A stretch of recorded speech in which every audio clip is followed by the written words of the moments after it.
चलिए आगे चलते हैं कि ये आपके लिए है जो आप अपने आप को लीडर कहते हैं कि यू शुड बी अप्रोचेबल। आप सबकी पहुंच में हो। ऐसा ना हो कि आप इतने बड़े हो गए हो कि लोग आप तक पहुंच ही ना पाए, या लोग आप तक पहुंचने में संकोच करें। ओ माय गॉड, इतने बड़े लीडर हैं, उनको मैं कॉल करूं? इतना नीचे का इंसान, उनको मैं कांटेक्ट करूं, उनसे मैं बात करूं? हिम्मत नहीं होती है, राइट?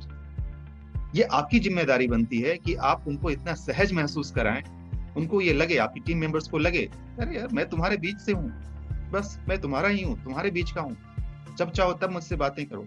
हाँ, एक डिसिप्लिन होना चाहिए, वो डिसिप्लिन आप डिसाइड करें कि किस हद तक का क्या डिसिप्लिन आपको बनाना है।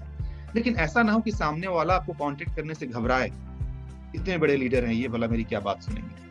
जी नहीं, यही वो समय है जब दूरियां बढ़नी शुरू होती हैं, और इसका उल्टा यही वो समय है जब करीबियां बढ़नी शुरू होती हैं। अगर आप अप्रोचेबल हो गए तो सामने वाले को लगता है ओह माय गॉड, इतना बड़ा नेता, ये मुझसे बातें कर रहा है, डायरेक्टली बातें कर रहा है। एक मैं रियल एग्जांपल देता हूँ, यहाँ पर अचानक से याद आ गया मुझे। सिकंदर नाम सुना होगा आप सबने, सिकंदर द ग्रेट, वर्ल्ड कंकरर, पूरी दुनिया को जीतने वाला। उसके बारे में एक कहावत है, ऐसा कहा जाता है कि सिकंदर की एक खासियत ये थी कि वो सारी लड़ाइयां क्यों जीत जाता था, क्योंकि उसको बहुत ज्यादा कुछ करने की जरूरत नहीं होती थी। उसके दिमाग में सारे प्लान्स इतने अच्छे से बने हुए रहते थे कि बस वहां पर अपने सैनिकों के साथ बैठता था और उनको बताता था कि आपको यहाँ जाना है, आपको ये करना है, आपको ऐसे करना है, और एक पूरा एक ब्लूप्रिंट सा तैयार था उसके सामने। वो अपने सेनापति और सैनिकों के दिमाग में वो चीजें डाल देता था और वो जीत करके आ जाते थे।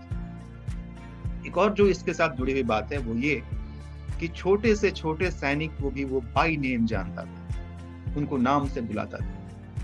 एक राजा, शासक एक छोटे से सैनिक को, प्यादा को अगर उसके नाम से बुलाए, उस सैनिक के ऊपर क्या असर होता होगा सोचिए।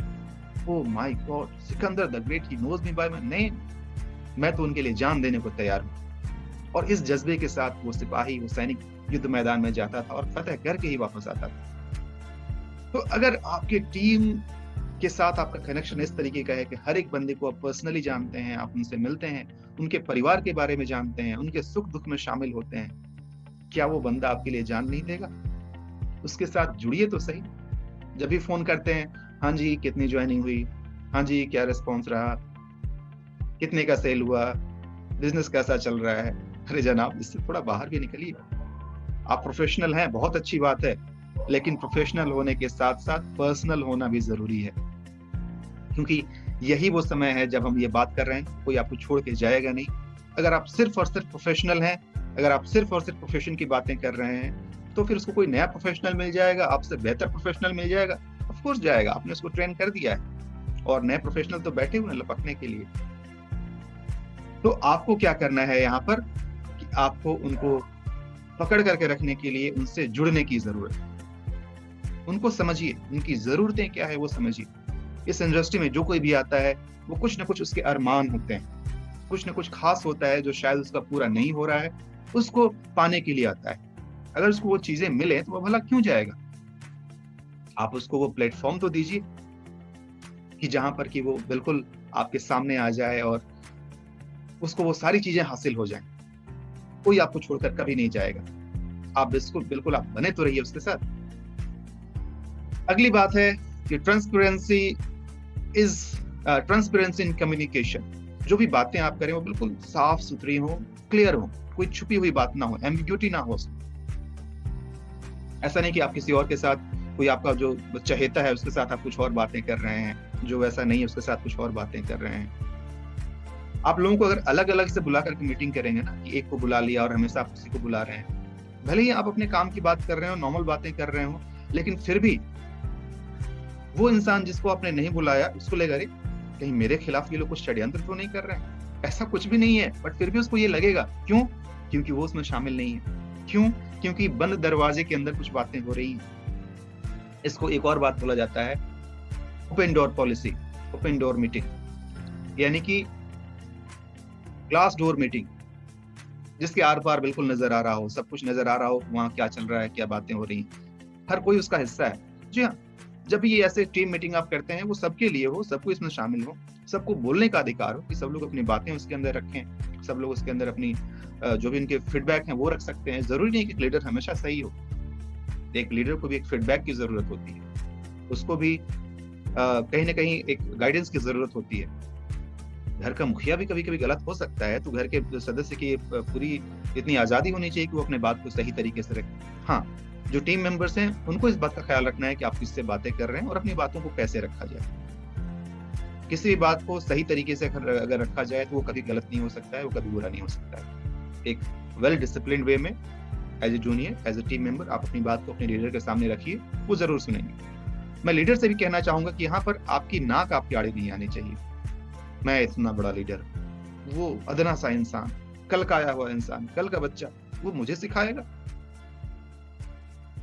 ये बिल्कुल गलत अप्रोच होता है। आपके पास सीखने की जगह हमेशा होनी चाहिए।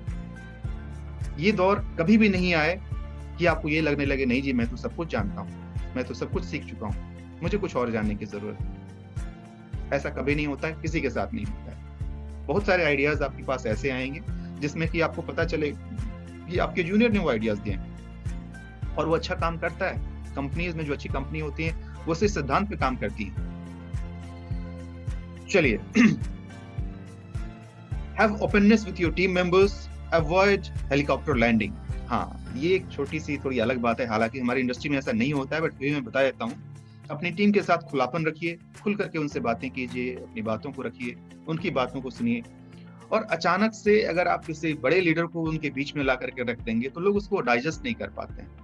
हालांकि ऐसे हमारी इंडस्ट्री में कम होता है, बट फिर भी मैं एक एग्जाम्पल के तौर पर बता देता हूँ। होता क्या है कि जब आप एक टीम के साथ काम कर रहे हैं और अचानक से बाहर से कोई वैसा इंसान आ गया जो कहीं और किसी दूसरी कंपनी का था, और उसको आप बीच में सबका लीडर बना करके रख दीजिएगा, तो बोलते हैं ना कि थ्रेट ऑफ फॉरेन टेरिटरी, वो वाली बात आ जाती है और आपके टीम वाले लोग उनको स्वीकार नहीं कर पाते हैं। और वो इंसान जो अचानक से बीच में आ गया है ना, उसको वो फिर परेशान ही करते रहेंगे, सेटल नहीं होने देंगे, उनके कामों में अड़ंगा डालेंगे, सपोर्ट नहीं करेंगे।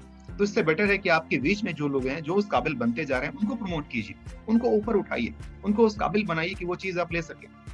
आप देखते होंगे हमारी टीम में, बहुत छोटी टीम है हमारी, कोई बड़ी टीम नहीं है, बट इतना हम कोशिश करते हैं कि हर किसी को मौका मिलता है।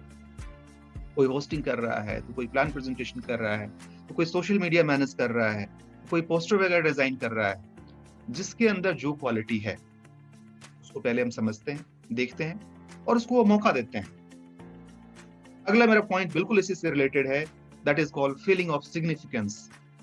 हर एक इंसान को उसका इंपॉर्टेंस मिलना चाहिए, उसको ये लगना चाहिए कि मैं भी कुछ हूं, इस टीम में मेरी भी कुछ जवाबदेही है, मेरी भी कुछ हिस्सेदारी है, मेरा भी कुछ है इसके अंदर, भले वो छोटा से छोटा काम क्यों ना करता हो। एक इंसान जो किसी और की मीटिंग है, उस मीटिंग को होस्ट करने के लिए सुबह 5:30 बजे 6 बजे जग जा रहा है, अपनी नींद को खराब कर रहा है, वो मीटिंग में सबसे पहले आ रहा है, मीटिंग ओपन कर रहा है, क्यों? क्योंकि उसको एक जिम्मेदारी दी गई है।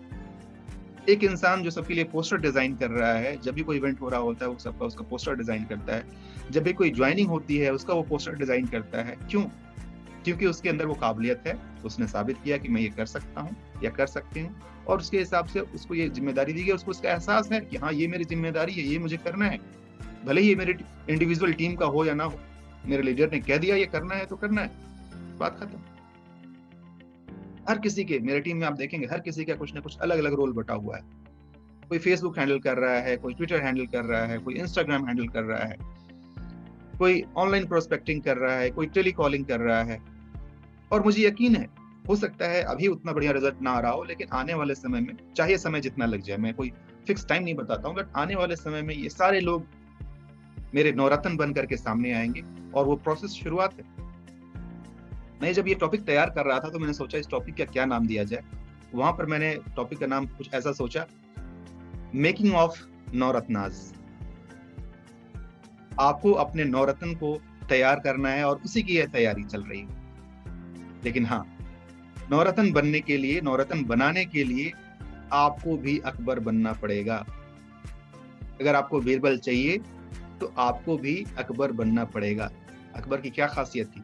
बड़ा ही न्यायप्रिय था, सबकी बातों को सुनता था, अपना दिमाग लगाता था, और क्या सही क्या गलत वो उसको इस बात की अच्छी समझ थी। आपको बता दूं कि अकबर बिल्कुल पढ़ा लिखा नहीं था, वो पढ़ नहीं सकता था, लेकिन अकल उसके अंदर इतनी थी कि लोगों की बातें सुनकर कहीं वो सब कुछ समझ लेता था। तो आपको अपने खुद के अंदर वो क्वालिटीज डेवलप करने होंगे जिसके बेसिस पर आप अपनी टीम को समझ सकें और उनके साथ अपना कनेक्शन बना सकें। तो उनको समझिए, उनके अंदर क्या टैलेंट है उसको पहचानिए और उसके हिसाब से हर किसी को कुछ ना कुछ आप रिस्पॉन्सिबिलिटी दीजिए। अगला पॉइंट है कि पीपल लाइक टू विन। कोई जीतना चाहता है, हारना कौन चाहता है? कोई नहीं। बट हकीकत क्या है?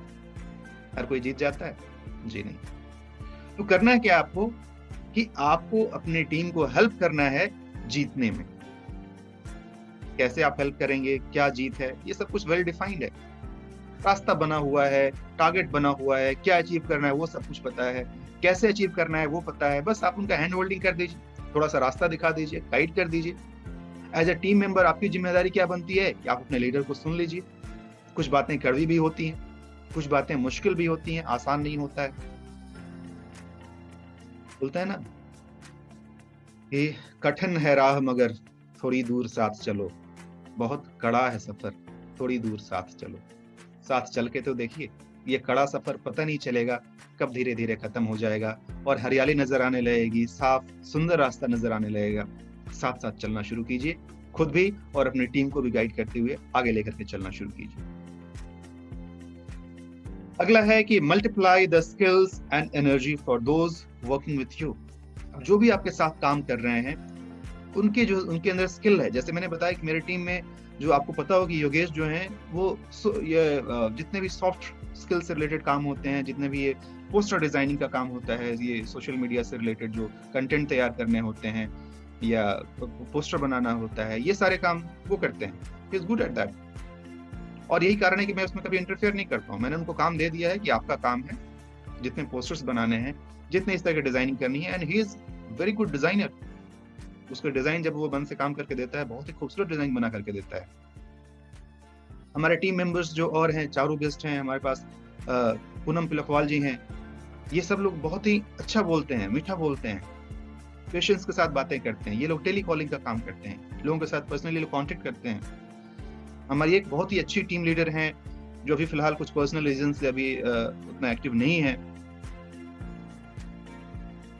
उनका भी यही है कि वो सोशल मीडिया के थ्रू अच्छा खासा टीम बनाती हैं। तो ऐसे ऐसे करते हुए धीरे धीरे कारवां बढ़ रहा है हमारा। हमारे बीच में उद्धव त्रिपाठी जो आज होस्टिंग कर रहे हैं, इनकी खासियत ये है कि इनको मैं आप सबके साथ एक शेयर करना चाहूंगा। यहाँ पर एक बहुत बड़ा किसी दूसरी कंपनी का लीडर, वो अपनी गाड़ी में, और वो गाड़ी ऑफ कोर्स एक बड़े से लीडर की गाड़ी थी, वो आई बिलीव शायद जगुआर गाड़ी थी और शायद 70-80 लाख रुपए की गाड़ी थी। उतनी बड़ी गाड़ी में बैठा करके वो अपनी कंपनी का प्लान समझा रहा था, सब कुछ बताया कि इसमें ये बेनिफिट है, वो है, ऐसा है, वैसा है। आज मैं आपके साथ शेयर करना चाहूंगा कि जो लड़का उद्धव जो आज होस्टिंग कर रहा है उसका क्या जवाब था। उसने कहा कि सर आप देख लीजिए कि नेक्स्ट मनी का क्या पावर है कि आपकी इतनी बड़ी गाड़ी में, नो डाउट आपकी गाड़ी बहुत ही खूबसूरत है, बहुत ही प्यारी है और उसको देख के मन कर रहा है कि मैं भी इस गाड़ी को लूं, लेकिन आपकी इतनी बड़ी गाड़ी में बैठ करके आज भी और अभी भी मैं नेक्स्ट मनी के बारे में सोच रहा हूँ कि किस तरीके से मैं नेक्स्ट मनी में वो मुकाम हासिल करूं कि ये गाड़ी या फिर इससे बड़ी गाड़ी में ले सकूं। तो ये है पावर। जी हाँ दोस्त, ऐसी ऐसी एनर्जी है हमारे लोगों के बीच में। जितने मेरे टीम मेंबर्स हैं, सारे टीम मेंबर्स के अंदर वो एनर्जी भरी हुई है और मुझे यकीन है आज नहीं तो कल ये सफलता की राह पर जरूर आगे बढ़ेंगे, ये अपना मुकाम हासिल करेंगे। तो ये जज्बा आपको अपनी टीम के अंदर लाना है, जिसके अंदर जो खासियत है उसको पहचानना है, उनको वो काम देना है और उसके हिसाब से उनको मॉनिटर करते रहना है और धीरे धीरे जहां पर वो रास्ता भटक रहे हैं उनको गाइड करना है और आगे बढ़ते रहना है। फाइनली आज की मीटिंग का लास्ट पॉइंट वो ये है कि have a common platform and regular meeting on regular where you can discuss the growth and setbacks so that further action can be planned। आप एक रेगुलर मीटिंग करते रहिए, लोगों से मिलते रहिए, बातें करते रहिए, प्रोग्रेस को मॉनिटर करते रहिए, क्या जहाँ जरूरत है वहाँ उसको गाइड करते रहिए, जहाँ कुछ परेशानी हो रही है, कमी रह रही है, उसको आप समझिए और वहाँ पर उसको सहारा दे दीजिए ताकि उस चीज को ठीक किया जा सके। अगर आप ये सिलसिला जारी रखेंगे, अगर आप यही काम लगातार करते रहेंगे, टीम के साथ कनेक्टेड रहेंगे, तो यकीन मानिए दोस्तों कोई भी आपको छोड़ करके कहीं नहीं जाएगा और ये कारवां धीरे धीरे बढ़ता ही चला जाएगा। आपकी टीम साइज बड़ी ही होती चली जाएगी, आपको फिर रोकने वाला कोई नहीं। बहुत बहुत धन्यवाद दोस्तों मुझे सुनने के लिए। Over to you host, thank you so much.